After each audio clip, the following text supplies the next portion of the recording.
Ar īpaši upē piemērotu traktoru metru pa metram Ventā tiek izkustināts un tad izrauts te savairojušās ūdens zāles. To jau bija tik daudz, ka traucēja ūdens tecēju un izmainīja upes agrāko vidi. Gadu gaitā cilvēku saimniekošanas rezultātā upe uzkrājas slāpekļu un fosforu savienojums, kas arī radīs labvēlīgu vidi zaļajiem augiem. Rezultāts ir tāds, kā mēs redzējām pirms darbu sākšanas. Eiropā platākais ūdens kritums stāvēja pļavā.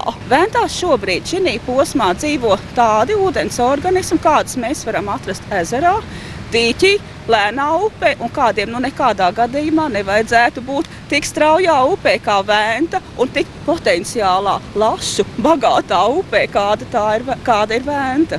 Skaistie nevainīgie augi, ezermaudri. Ja mēs pamēģinām apsīties, kādas ir viņu saknes, mēs varam redzēt, ka tās saknes ir tādas, kuras ar grūtībām var pārplēst. Un skaidrs, ka lasis, lai cik viņš spēcīgs arī būtu, viņš šeit netiek cauri. Traktorists Normunds Tīklnieks ir no Salatsgrīvas puses. Viņš ar savu tehniku upes tīri jau vairākus gadus.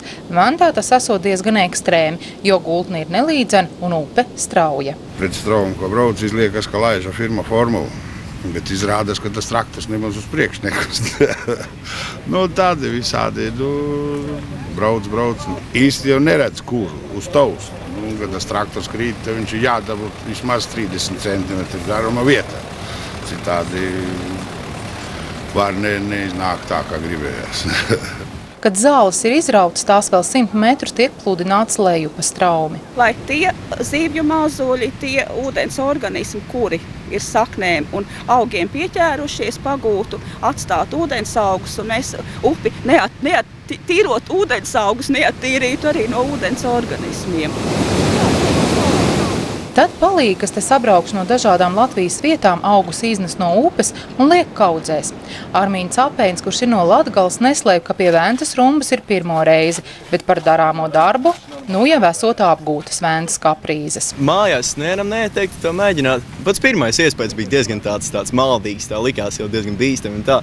Bet ar laiku pieredām un tagad nav tik traki. Protams, visi jau ir izpeldējušies par to straumi, bišķi panesa straumi mūs un tā. Lai palīdzētu Ventas tīrīšanas darbos vienu dienu talkā atbraukuši arī vides aizsardzības kluba dalībnieki. Un tad gluži kā vagā, kāplis rokās un jāravē. Tikai zāles dolomītā ciešāk ieaugušas. Pieredze upju tīrīšanas darbos jau esot. Varbūt ir smags, bet ļoti patīkam sēdēt rudenī un tīrīt visas zāles.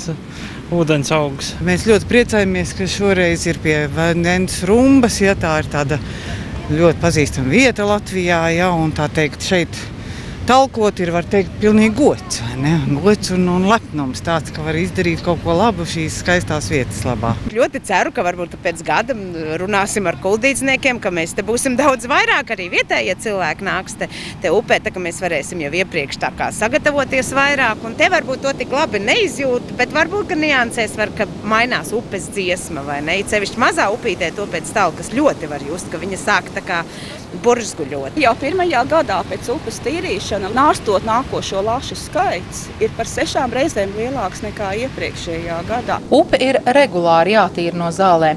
Tagad būs izdarīts lielākais darbs, bet upē uzturēt tikai nepieciešamo zāļu daudzumu var kaut vai ar talku palīdzību. Lai skaidrotu iedzīvotājiem šo darbu nepieciešamību, speciālisti rīko arī seminārus. Andris Urtāns rāda, ka šobrīd tiks iztīrīta tikai maza daļa no Ventas.